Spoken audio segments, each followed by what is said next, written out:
Welcome to Phantom Manor.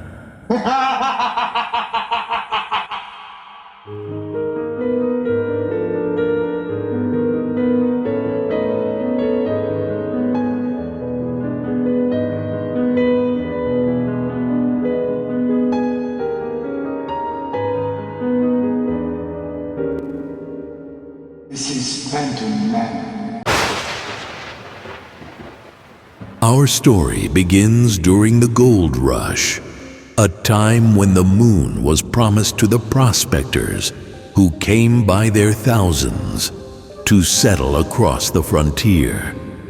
During this period of prosperity, Henry Ravenswood, accompanied by his wife Martha and their daughter Melanie, settled in Thunder Mesa, a small town full of hope along the rivers of the far west.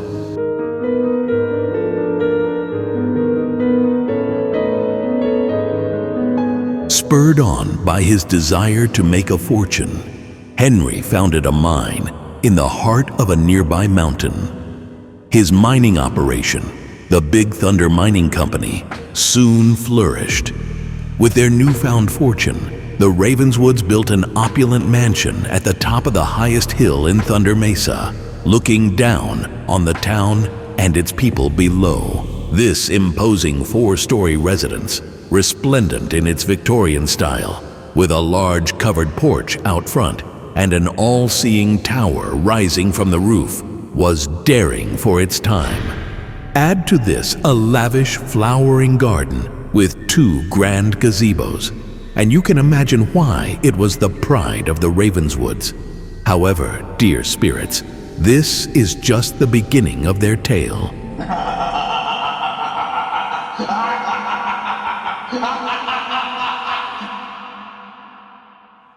Because there was an event that changed the fate of the family forever.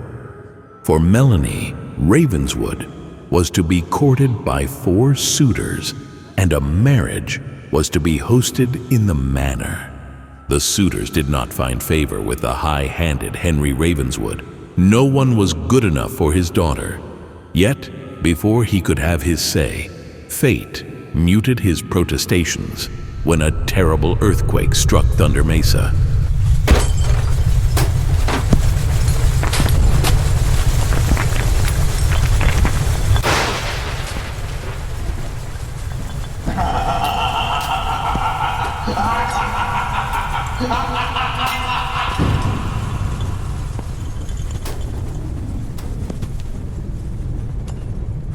He and his wife perished, leaving Melanie numb with grief, all alone in her huge, empty home.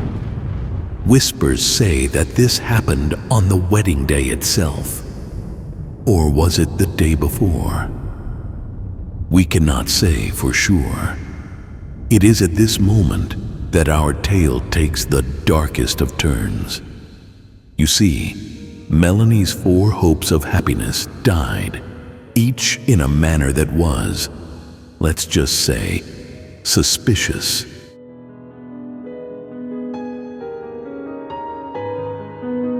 Have you heard of the fate of Ignatius Knight, whose future exploded in a blast of dynamite? Or even Rowan D. Falls, who fell from a great height when his boat sailed straight off a waterfall? A strange occurrence indeed to strike a seasoned captain. No one would want to meet their end like Sawyer Bottom, who was cut to the quick by a circular saw. And what a sad cessation to the life of Barry Claude, who was chased by a bear until his last breath.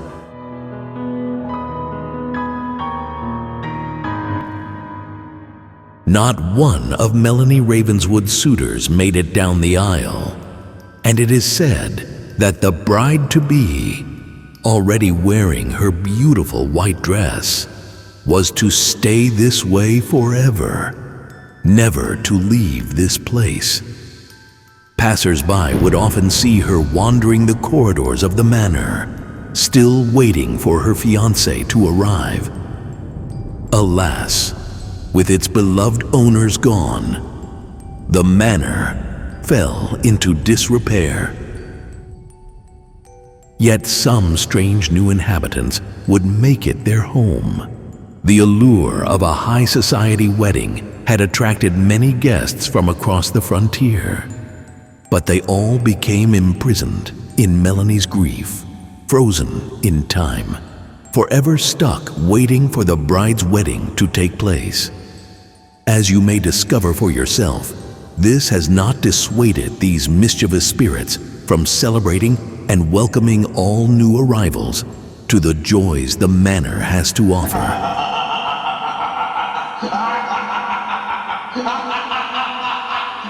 However, there is a shadow that lurks over the ghostly guest's merry melancholy. While Melanie Ravenswood continues to roam the corridors in search of her fiancé, a specter spies on her, haunting the manor with its evil aura. Who could it be? It creeps around the manor as if it knows every secret. And its silhouette is said to have a striking resemblance to that of a former resident.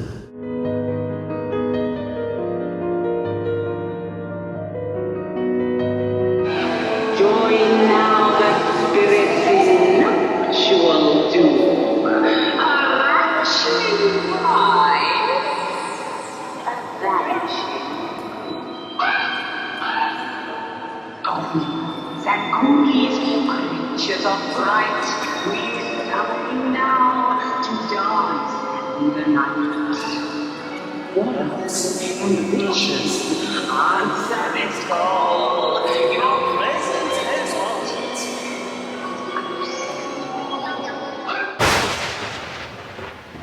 Melanie doesn't appear to notice this insidious presence. But you, sweet spirits, I know that you will detect that a reflection is not quite what it seems. Follow me in this story.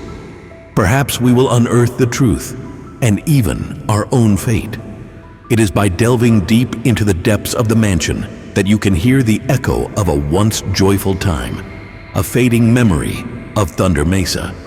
Of course, the mayor has lost his head, but the town's inhabitants remain welcoming.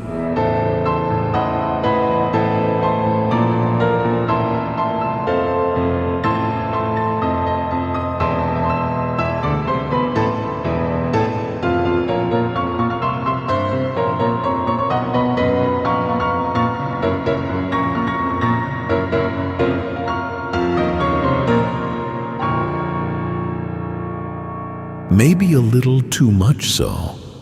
Do they really want to let us leave? The Phantom never ceases to hint at his macabre about presence. Some stories even say that he exists to guide guests to Boot Hill Cemetery, next to the manor. It is here where you will find the tomb of the unlucky Henry and Martha Ravenswood, united forever in death.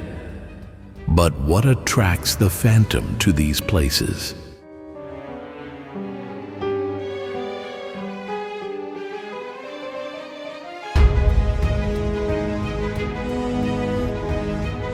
Could it be that he is finally searching for peace? Close by, Melanie continues to wait for her fiancé. But something tells me she will not be alone for long.